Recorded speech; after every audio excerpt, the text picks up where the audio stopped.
Είναι μια κλασική αγγλική επικιακή αρχιτεκτονική. Ο χώρος περιφράζεται με σηματοπλέγματα και 2 ηλεκτροφόρα. Ο χώρος έχει σιγά σιγά μες στον χρόνο αποκτά μια αρχιτεκτονική κήπων, όπως την κατασκευάζουν οι Άγγλοι σε όλα τα σημεία του κόσμου όπου δημιουργούν τέτοιου είδους επενδύσεις αγροτικές αλλά και βιομηχανικές. Και στην ουσία φτιάχνεται ένας, θα έλεγε κανείς, ένας χώρος όπου θα μπορούσε να το δει κανείς είτε στην Ινδία, είτε στην Αίγυπτο, είτε στη Βεγγάζη, είτε οπουδήποτε βλέπει κανείς οργανωμένη αγγλική παρουσία.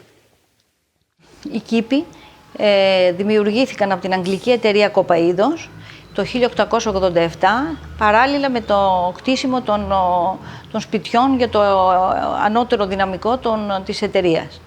Είναι από τους λίγους κήπους που δημιουργήθηκαν βάσει σχεδίου και με ορισμένη καλλιέργεια. Μιλάμε για ένα σύνολο εγκαταστάσεων, τα οποία περιβάλλονται από κήπους, καθαρά τυπικούς εγγλέζικους κήπους, και είχαν την κατοικία του Γενικού Διευθύντου, διαφόρων στελεχών, το μηχανουργείο και άλλα πράγματα. Τα κτίρια αφενός με να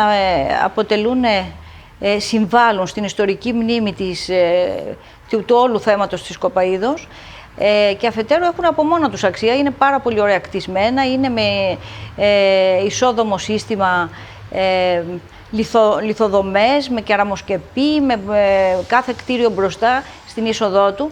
Έχει ένα ξύλινο προστέγασμα, το πούμε έτσι, με σίτα, λόγω των κουνουπιών της Κοπαΐδος, και όλα μαζί έδινε μια εικόνα απικιακή. Μέσα στο συγκρότημα των κήπων ήταν η διοίκηση της αγγλικής εταιρείας, που αργότερα έγινε η διοίκηση του οργανισμού Κοπαΐδος. Εξαιρετικό κτίριο γι' αυτό και πάρα πολύ σημαντικό. Παράλληλα υπήρχαν διάφοροι μήλοι αλεστικοί και για άλλες χρήσεις, οι οποίοι βρίσκονταν στα βόρεια του συγκροτήματος. Αλλά πολύ σημαντικό συγκρότημα ήταν και αυτό που ήταν στο κέντρο της Αλιάρτου, το οποίο είχε έναν φοβερό ριζόμυλο που ναι μεν αναστηλώθηκε το κτίσμα, αλλά δυστυχώς πετάχτηκαν τα μηχανήματα. Υπήρχε ένας σταθμός ηλεκτρικής εταιρείας πάρα πολύ σημαντικός, γιατί ήταν του 19ου αιώνα. Υπήρχαν οι αποθήκες, τα οικοκυστήρια, και μετά ήταν ανά 2 κατοικίες. Υπάρχει μια τυπολογία και ευτυχώς στον οργανισμό Κοπαΐδος είχαν διασωθεί τα σχέδια των Εγγλέζων, τα οποία τα μελετήσαμε εμείς και υπάρχει αυτό το αρχείο. Έχει διασωθεί σε αντίγραφο αυτή τη στιγμή.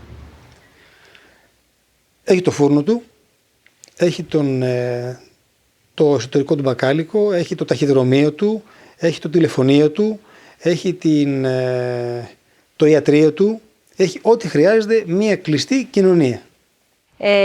Ανάμεσά τους ξέχασα να πω, και αυτό είναι πολύ σημαντικό, ότι υπήρχαν και οι κατοικίες των εργατών που ήταν τσίγκινες καλύβες κυκλικής διατομής, περίπου 4,5 μέτρα διάμετρο, και μέσα βέβαια στιβάζονταν πολύ εκεί.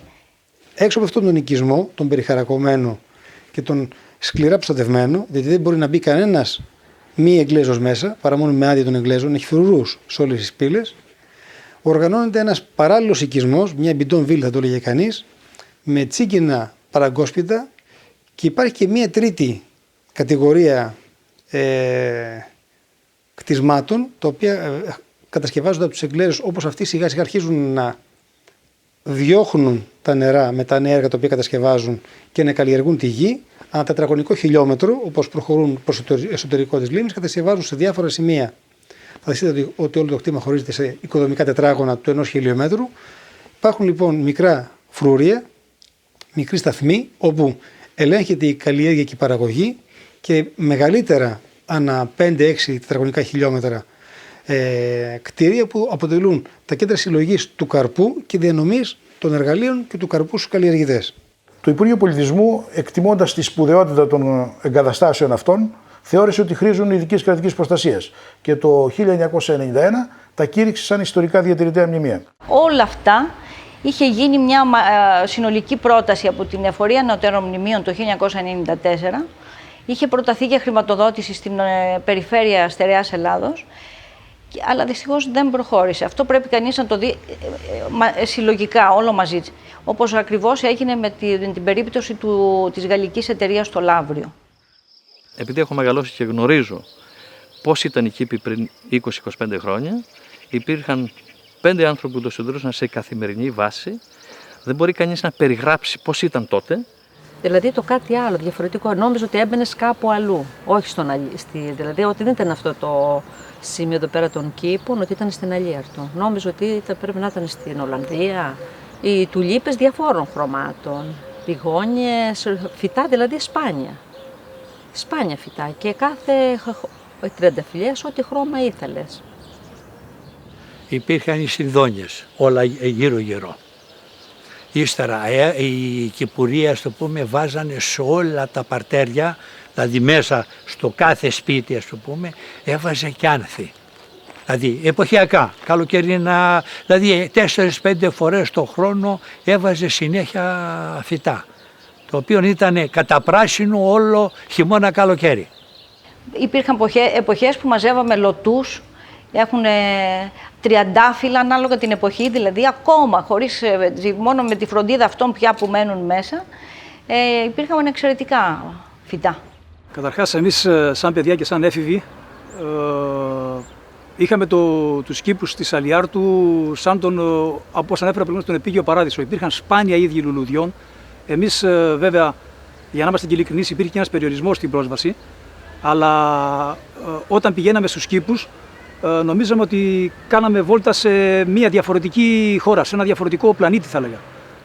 Εγώ θυμάμαι ότι έφεραν τα παιδιά μου βόλτα, που ήταν σε ηλικία 5 με 6 ετών.